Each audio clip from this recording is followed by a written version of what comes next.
Hey guys, TNFlies showing another pattern that's proven itself to me in Tennessee tailwaters. I fished this one for a very long time. When I first got into fly tying, I found the Dirty Carrot Nymph from Tim Flagler.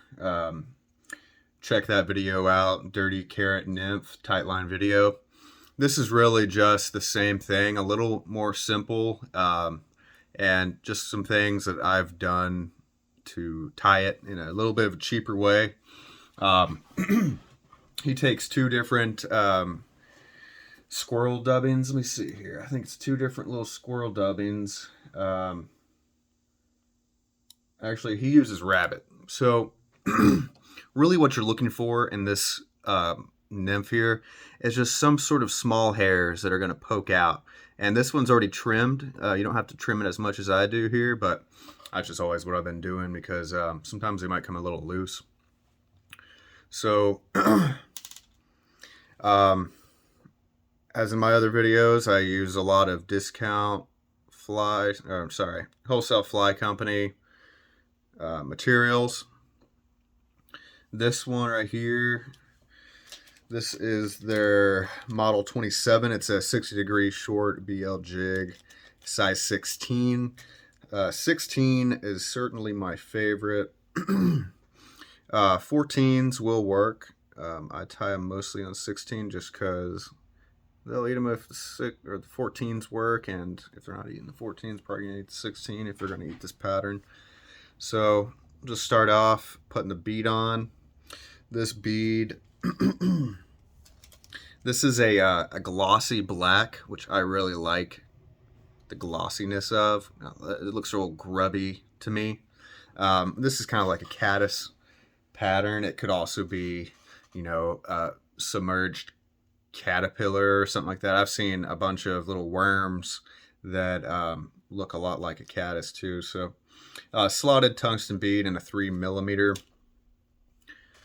Get that back on there. And we're going to be hitting it with some fluorescent orange. I've got a thread from Superfly. I believe this is a 8/0 classic waxed.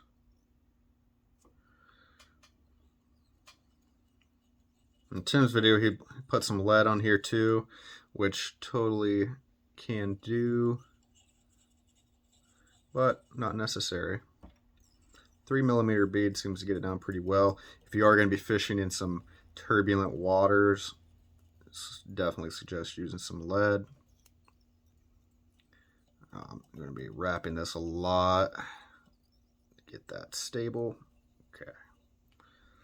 Go ahead and get this cut off. Tighten that up. And then we're just going to be rolling them all the way down to the start of the bend.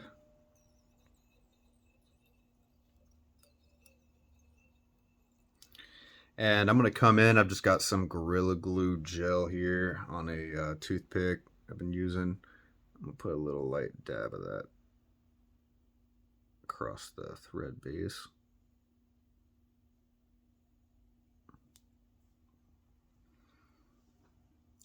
Super glue is your friend, as long as you're not working with hackle or hackle substitutes. All right, so dubbing is all this fly is. It's a bead, fluorescence, and your dubbing. And I love doing some squirrel hunting, so I've actually cut up some squirrel tails. I would recommend this SLF squirrel dubbing. They've got a lot of different great colors. I'd probably go with more of an olive, brown, something that looks more natural, because you want that natural color with this fluorescence. Grab their attention, and then they see something that looks somewhat familiar. And if you got a darker, that'd probably be good too for the shadow if you're getting this at depths or on a cloudy day. But of course, you're probably going to bite whatever you throw out there if you get it the right depth, the right fish. So this is what I've got. I've got some cut up squirrel tail with some olive polyester a little bit of brown polyester dubbing, and then I've got a little bit of ice dubbing in there, like a chartreuse green mixed in, and I blended that all up in my coffee bean grinder, just a real good cheap one for mixing dubbings. Now you could put wax on here, or you can just noodle it with a little bit of saliva, or if you got sweaty palms like I often do, helps. So we're just gonna wrap her up. Might want to periodically twist her dubbing loop, not dubbing loop, dubbing noodle, I would say. Twist her up, keep it a little tight. And when we get over near the bead, we're going to throw a little bit more on there. You probably need to, unless you've got enough on.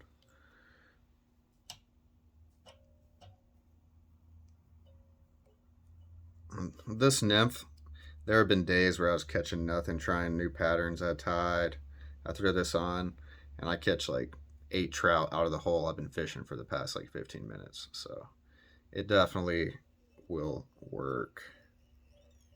And this is just a great way of understanding what the process of fly tying is like. These fish, if you're in a brookie stream, you throw a little piece of a leaf. I saw a great video. Throw a little piece of a leaf on there. Trout just go at it because they see that movement. They see something there that looks, it doesn't even look like food. These trout, they'll be sitting there, see something, spitting out random pieces of debris they find. And I'm not saying that trout aren't smart. I'm just saying sometimes you don't need to overthink it.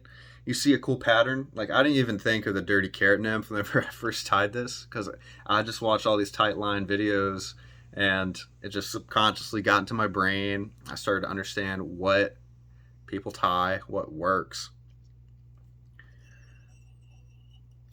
Wrap that up a good number of times there, and I'm going to do a double on this here.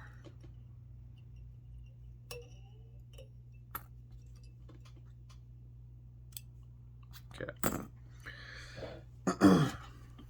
Give that a little brush out.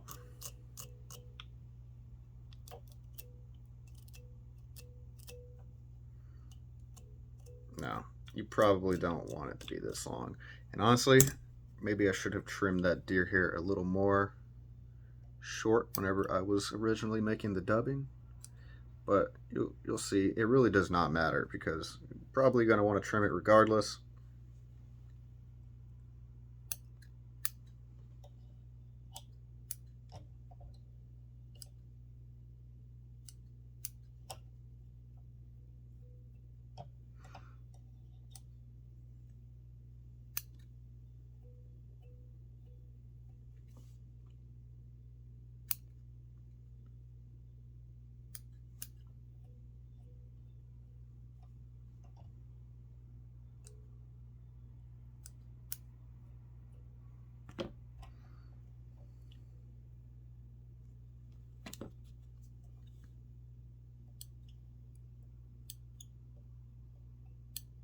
Okay, that's pretty much it. I mean, you can do like the sexy waltz kind of variation, throw in some flash and a wire, you know, underneath, like on your thread base, putting that dubbing on, wrapping that around.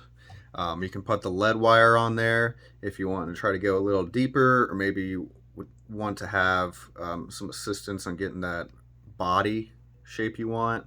But really, there's almost nothing to this style of nymph. Oh, look, I could keep trimming, but it's really not needed. What I'm going to do now, though, is I'm actually going to submerge this in some water.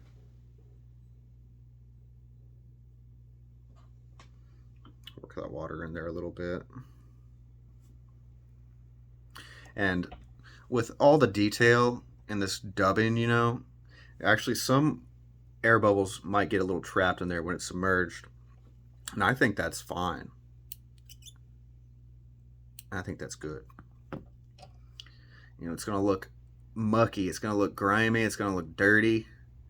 And honestly, that's what a lot of trout food looks like. It does not look pretty. It does not look tasty. It's just full of nutrients. Energy to keep swimming in that stream. But yeah, this has been TNFlies.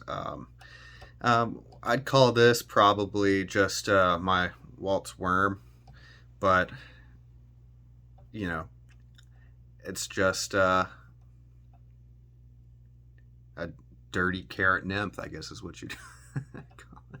Anyways, yeah, I'll figure out a name for this one, but this one's great for any Tennessee fishermen out there, and pretty much anybody fishing will probably catch trout with this fly. I can't wait to try it other places on the Pacific Crest Trail maybe soon. So thanks for watching.